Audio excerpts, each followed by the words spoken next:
welcome to this episode of the Private Aviation Insider's Guide. I always love finding female pilots to talk to about the planes that they fly, and I found a gem for you today. Katrina flies air ambulances in Canada, and I can't wait to get into her story. But first, we're going to talk all about the 40XR that she has been flying for some time now as an air ambulance. And the stories of how she got there, the things that she flew before, are amazing. Katrina, welcome to the show. How long have you been flying, or how many hours do you have on the Lear 40XR? Hi there.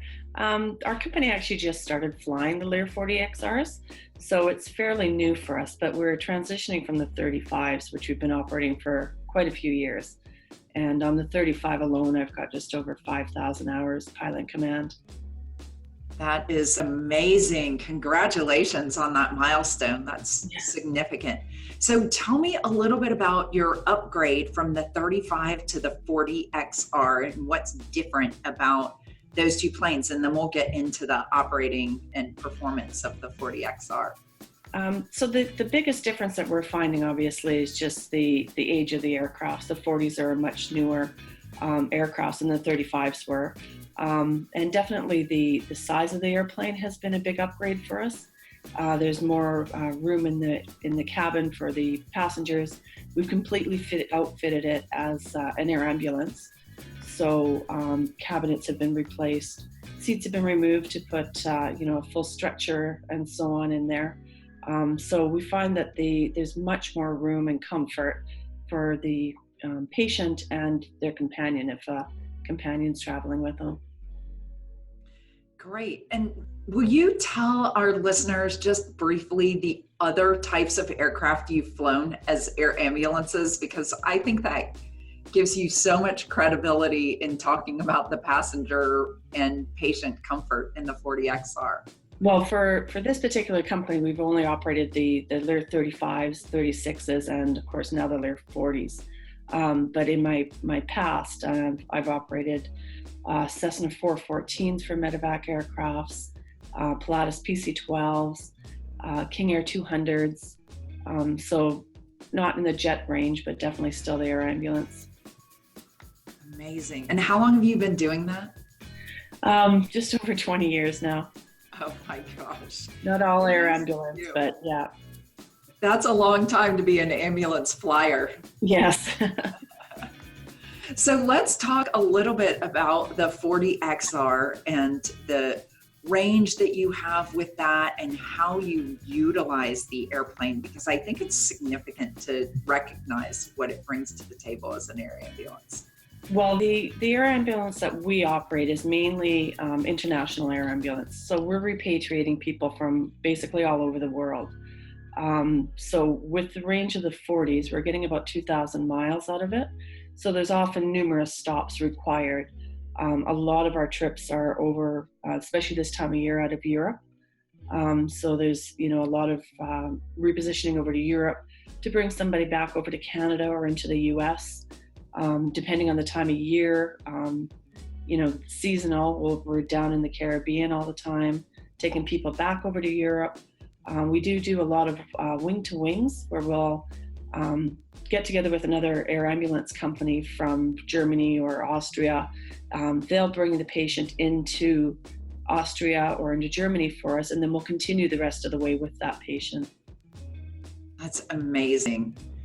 Tell me, you talked about range. Tell me about the operating costs of the aircraft, if you know about those, and some of the operational benefits to flying the 40XR.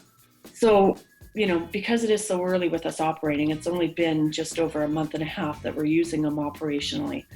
We have seen a reduction in cost compared to the 35s. The fuel costs are roughly the same right now, but the engine reserves are a lot lower. And as far as we can tell, definitely the operating costs are going to be lower. Director of maintenance, of course, would probably be a better person to speak to about that. And, time will tell and be able to have some better numbers for you on that front. Fantastic. How fast and how high are you flying with patients on board? So again, depending on what the patient's condition is, sometimes the altitude has to be restricted because of that. But normally we find that flying around 43,000 feet is a good altitude for the aircraft. And, we're cruising about 460 knots or so at that altitude.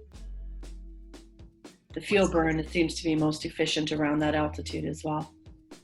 Well, obviously you're finding that the aircraft's reliable. You are Yes. just starting to operate them.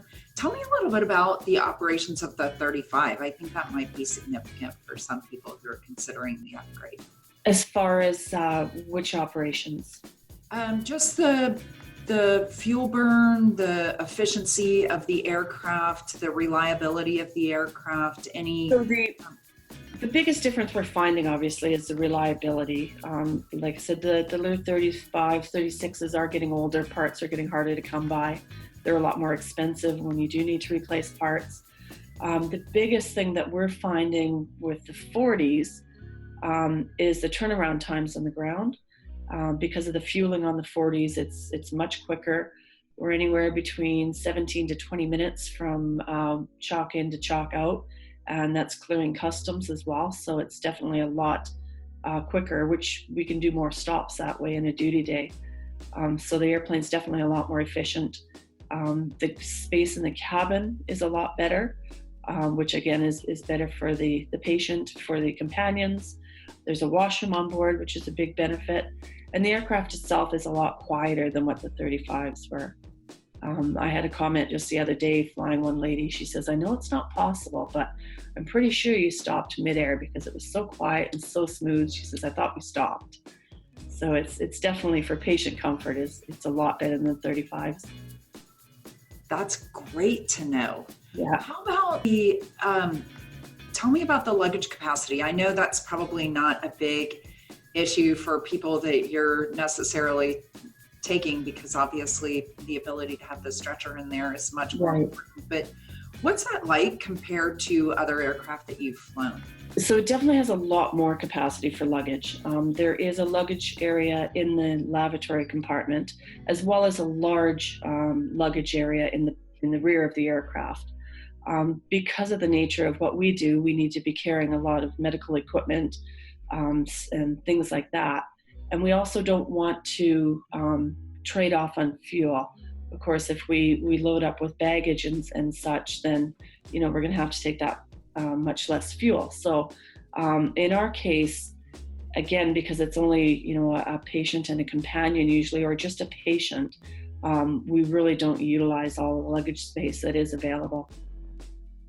As a crew member, what is the biggest complaint that you would have about the aircraft? Is there anything that you wish was a little different?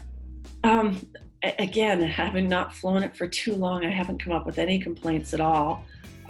Probably the most challenging thing for myself, being a little vertically challenged, is stepping into the cockpit. It's quite a long stretch to get in, but the plane flies very nice, and it is a very comfortable airplane to fly for sure. And as I mentioned, we notice it up in the cockpit even. It's a lot quieter than what the 35s were. What's been the longest trip that you've flown?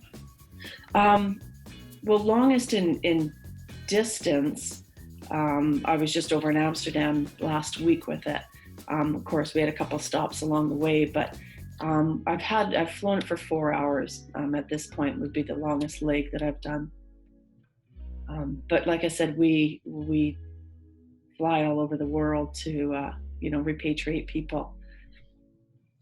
Tell me about let's skip back over to the 35 and tell me a little bit more about your experiences flying the 35. What's the farthest you've pushed that? What were the limitations on the 35 that really pushed your company to move into the 40XR?